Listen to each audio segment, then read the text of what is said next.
Paulo TV.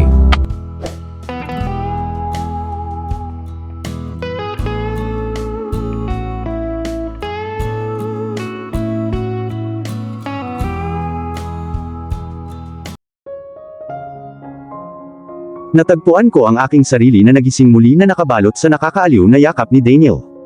Ang nakaraang 2 buwan ay lumipad ng malabo, puno ng saya at bagong pag-ibig. Napagpasyahan namin ni Daniel na ibahagi muna ang aming balita kay Lily, bago ito ihayag sa buong mundo.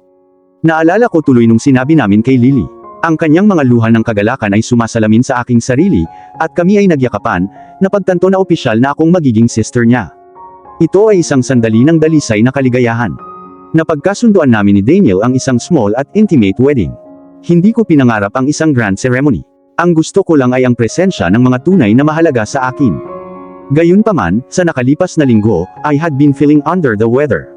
Paminsan-minsan ay nakaramdam ako ng pagduduwal na humantong sa akin upang isaalang-alang ang pagpapatingin sa isang doktor, sa pag-aakalang marahil ito ay isang trangkaso sa tiyan. Ilang araw nang wala si Daniel, kahapon lang bumalik, at ayokong mag-alala siya sa pagsasabi sa kanya na masama ang pakiramdam ko. Naramdaman kong gumalaw siya sa ilalim ko, puno ng init ang boses niya habang binabati ako. "Morning love," bulong niya. "Good morning," nakangiting sagot ko sa kanya. "I missed you so much. Sana sumama ka sa akin," ipinahayag niya ang kanyang pananibik. Namumula, tumugon ako, "Tiyak na ipinakita mo sa akin kung gaano mo ako na-miss kagabi." Ngumisi siya ng pilyo. "Damn straight. Pero sana nandoon ka pa rin," pag-amin niya. Alam ko, ngunit si Lily ay may school at nagsisimulang umunlad at makipagkaibigan. Ayokong magambala iyon, paliwanag ko, kitang-kita sa mga salita ko ang pag-aalala ko kay Lily. "Tama ka," pag-amin ni Daniel, dumampi ang labi niya sa tuktok ng ulo ko. "Thank you for caring so much about Lily," dagdag niya, na sumisikat ang kanyang pagpapahalaga. Nagsimulang laruin ng mga daliri niya ang buhok ko, isang bagong libangan niya. Binabaybay niya ang mga maselang guhit sa aking katawan, nakakapagpakalma at nakakaaliw. Bigla siyang huminto. "Daisy," mahina niyang binanggit ang pangalan ko, na nakakuha ng atensyon ko. "Yes," sagot ko na curious sa pagbabago ng tono niya. "Maaari mo bang sabihin sa akin ang tungkol sa iyong mga peklat?" Tanong niya, at natense ang katawan ko. Hanggang ngayon, iginagalang ni Daniel ang aking mga hangganan, na nagpapahintulot sa akin ng espasyo at oras sa aking mga peklat. Alam kong hindi niya ako pipilitin kung ayaw kong mag-share, pero pakiramdam ko handa akong mag-open up sa kanya. "I'm sorry kung ayaw mo," panimula niya, ngunit pinutol ko siya, na pagtantong nararapat niyang malaman. Nagsimula ang lahat noong mga 5 taong gulang ako, panimula ko, medyo nanginginig ang boses ko. Nasangkot ang tatay ko sa droga at naging abusado. Ginawa ng nanay ko ang lahat para protektahan ako, pinuprotektahan ako mula sa kanyang karahasan. Ngunit nang hindi na niya mapanatili ang kanyang pagkagumon, sumali siya sa isang lokal na gang sa aming lungsod, mas delikado pa. Itatago ako ng nanay ko, pero binugbog niya hanggang sa mawalan siya ng malay isang araw, hindi na siya nagising, bulalas ko habang naaalala ang masakit na alaala. Pinatay ng tatay ko ang nanay ko, pero hindi siya nakaharap ng anumang kahihinatnan dahil umakyat siya sa ranggo sa loob ng gang. Naging bulag ang mga pulis. Nandoon ako noong pinatay niya siya. Pumunta ako sa pulis, naghahanap ng hustisya, ngunit pinagtaksilan nila ako sa pamamagitan ng pagpapaalam sa aking ama. Naaalala ko ang pag-uwi ko mula sa istasyon ng pulisya, at hinihintay niya ako, ipinikit ko ang aking mga mata, sinusubukang itulak pabalik ang mga nagmumuni-muni na imahe. Pinalo niya ako hanggang sa mawalan ako ng malay. Paggising ko, binalaan niya ako na kung pupunta ako sa pulis o sasabihin sa sinuman, papatayin niya ako. Walang nagmamalasakit sa akin. Ang tanging tao na gumawa ay ang aking ina, at siya kinailangan kong ihiwalay ang aking sarili sa mundo upang maiwasan ang mga tanong. Katulad ng ginawa niya sa mama ko. Marahang pinunasan ni Daniel ang luha ko. "Hindi mo kailangang ituloy kung ayaw mo," alok niya. Bakas sa mga mata niya ang pag-aalala, pero umiling ako. "No, it's okay. I want to share this with you," paninindigan ko, na nagpatuloy sa masakit kong kwento. Noong mag-18 na ako, hindi ko na kinaya. Ilang beses na niya akong binantaan na kung susubukan kong tumakas, hahanapin niya ako at tatapusin ang buhay ko. Pero wala na akong pakialam. Sa wakas, legal na ako, isang may sapat na gulang, at naniwala akong kaya kong gawin ito ng mag-isa sa isang backpack at sumakay ako ng bus papunta sa pinakamalayong lungsod mula sa aking bayan. That's how I ended up here. Sa simula, wala akong pera, at umaasa ako sa mga homeless shelters. Sa kabutihang palad, tinulungan nila akong makakuha ng trabaho, at unti-unti akong nakagawa ng maraming trabaho. Nag-ipon ako ng sapat na pera para lumipat sa isang apartment kasama ang mga kasama sa kwarto. Tuwing umaga, nagigising ako sa takot na baka mahanap niya ako, at matupad ang pangako niya. Ngunit unti-unting nawala ang takot na iyon. I even thought death would be preferable to going back to him. Pag-amin ko, ang titig ko sa mukha ni Daniel, naghahanap ng aliw at pangunawa. Napalitan ng galit ang ekspresyon ni Daniel. Papatayin ko siya, sambit niya sa pamamagitan ng nakadikit na ngipin. Please don't, he's in my past. You and Lily are my present and future. Pakiusap ko na pilit pinapakalma ang galit niya. Pero sinaktan ka niya, Daisy. Sinaktan ka niya ng sobra, bulong ni Daniel, puno ng dalamhati ang boses. Ginawa niya, ngunit lahat ng iyon ay nakaraan na ngayon, Daniel. Hindi na niya ako kayang saktan. Nandito ka ngayon, tiniyak ko sa kanya, puno ng pananalig ang boses ko. Tama ka, nandito ako ngayon, at hindi ko nahahayaang saktan ka ng kahit na sino. Panata niya, na kumikinang sa kanyang mga mata ang determinasyon. Alam kong hindi mo gagawin, bulong ko, naramdaman ko ang isang bagong pakiramdam ng kaligtasan at pagmamahal na bumabalot sa akin. Si Daniel ay nasa trabaho at si Lily ay nasa school, nagpa siya akong gumugol ng ilang oras na tahimik sa hardin, na nahuli sa aking pagbabasa. Habang nakaupo ako sa bench, engrossed sa libro ko, napansin kong may tumabi sa akin. Tumangala ako at nakita ko si Anthony, isang pamilyar na mukha. Sumilay ang ngiti sa labi ko nang batiin ko siya. Hi Anthony, ang tagal na kitang hindi nakikita, sabi ko, tuwang-tuwa akong makita siya. Oo, umalis ako para magtrabaho, malabo niyang sagot, hindi binunyag ang mga detalye ng kanyang trabaho sa ilalim ni Daniel. Well, it's nice to have you back, nakangiting sabi ko. Tapos tinanong niya ako ng tanong na ikinagulat ko. Totoo ba, ikakasal ka ba sa Don? Tanong niya.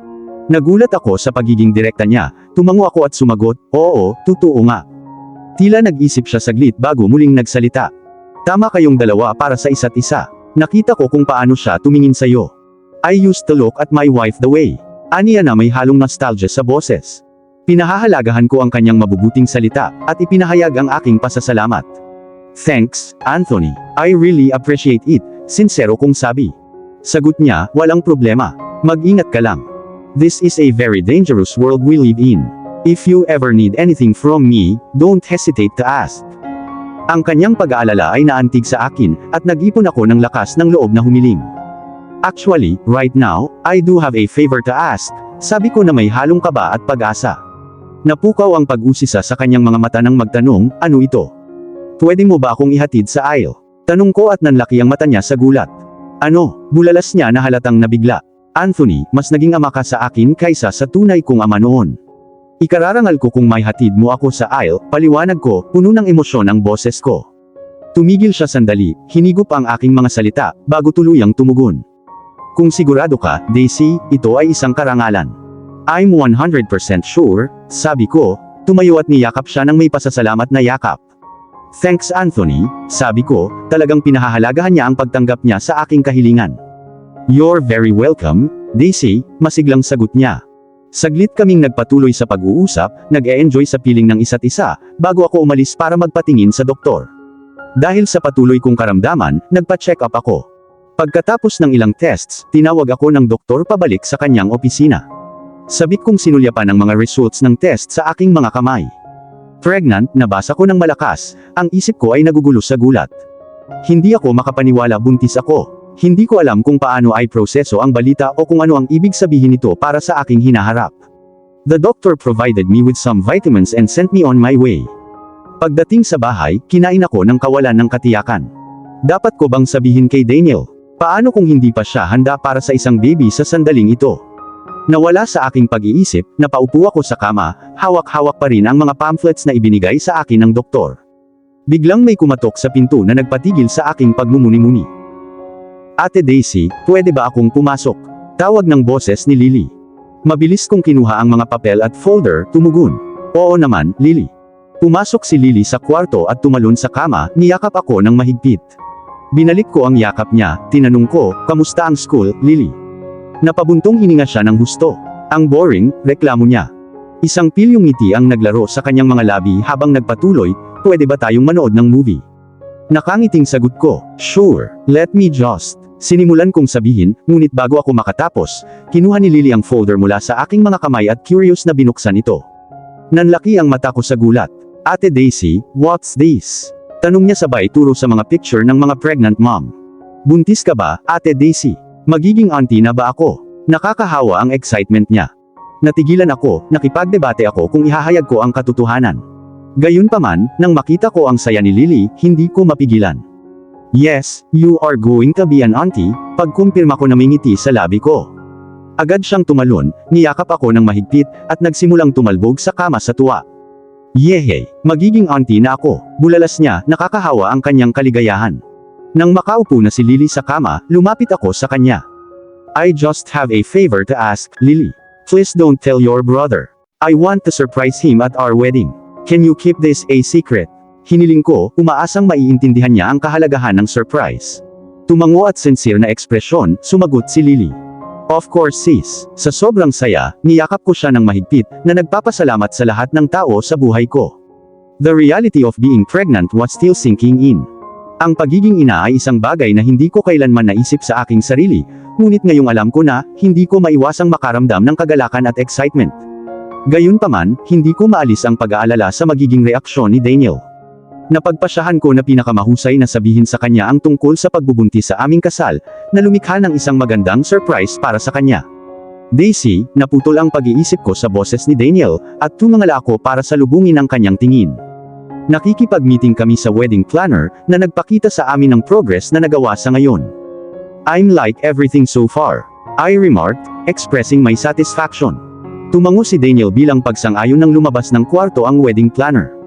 Noon ko naalala na kailangan kong pag-usapan ang isang bagay na mahalaga kay Daniel. Daniel, sabi ko, nakuha ko ang atensyon niya nang lumingon siya sa akin. Yes my love, tugon niya, puno ng init ang boses. Ngumiti ako sa kanya at nag-ipon ng lakas ng loob para i-address ang topic. May gusto sana akong sabihin sa'yo, panimula ko. Sumilay sa kanyang mga mata ang kuryosidad habang nagtatanong, ano yun? Huminga ng malalim, nagpatuloy ako, I was wondering if it would be okay if Anthony walked me down the aisle. Kumunot ang noo ni Daniel, halatang naguguluhan. Anthony, sino? Tanong niya. Anthony, iyong empleyado. Medyo madalas siya dito, paliwanag ko, sinusubukang i-jog ang kanyang memorya. I know one Anthony, but I don't think it's the same person you're referring to, sagot niya na nalilito pa rin. Sa pag-iisip, naalala ko ang isang palayaw na narinig kong ginamit ni Ringo para sa kanya, na snip. May na-realize ako sa reaksyon ni Daniel. Well minsan narinig kong may tumawag sa kanya ng snip, banggit ko, at nanlaki ang mga mata ni Daniel sa gulat. Tiyak na may mali. Anong mali? Tanong ko na nag-aalala sa biglaang reaksyon niya. Sabihin mo sa akin kung paano mo nakilala si Anthony, pakiusap ni Daniel na may halong curiosity at hinala ang boses. Ikinwento ko ang mga pagkikita namin, kung paano kami madalas magkasalubong sa hardin, kung paano niya ako nilapitan, at kung paano kami nagbuklod sa mga pinagsasaluhang karanasan at mga personal na kwento, kasama na ang trahedya na sinapit ng kanyang pamilya. Parang nabigla si Daniel sa paglalarawan ko kay Anthony. Hindi ako makapaniwala, bulong niya, puno ng pagkabigla ang kanyang ekspresyon. Nalilito at naghahanap ng mga sagot, idiniin ko pa. Bakit, Daniel, anong nangyayari? Tanong ko, desperado para sa kalinawan. Hindi lang talaga ako makapaniwalang nag-open sa iyo si Anthony. Bahagya siyang magsalita ng ilang salita sa akin. Kilala siya ng lahat ng tao dito bilang ganap na kabaligtaran ng kung ano ang iyong ilarawan, pag-amin niya, sinusubukan pa ring tanggapin ang impormasyon. Daniel, hindi gustong ibunyag ni Anthony ang ginawa niya para sa iyo. Maaari mo bang sabihin sa akin? Tanong ko, hinihimok siyang ibunyag ang katotohanan. It's related to the mafia business, malabo niyang sagot. Noon pa man ay mas gusto ni Daniel na protektahan ako mula sa mas madidilim na aspeto ng kanyang mundo, na hindi ko namalayan. Sa sobrang pagdududa, nagpumilit ako. I figured as much. Can you elaborate on what he does? Itinulak ko, umaasang masilip ko ang realidad ni Daniel. Naiintindihan ko na hindi mo gustong pag-usapan ang mga bagay na ito sa akin, ngunit bilang iyong future wife, dapat ko bang malaman ang kahit ilang bagay? Hindi ako makakalimutin sa lahat ng nangyayari sa paligid ko. Acknowledging my point, pumayag si Daniel. Tama ka, Daisy. Si Anthony ay isang skilled assassin. Siya ang nagsasagawa ng marami sa mga hindi magandang gawain ng mafia. Siya ay napakahusay sa mga baril, kaya naman tinawag nila siyang snip. He's renowned as the best sniper in the business, he revealed.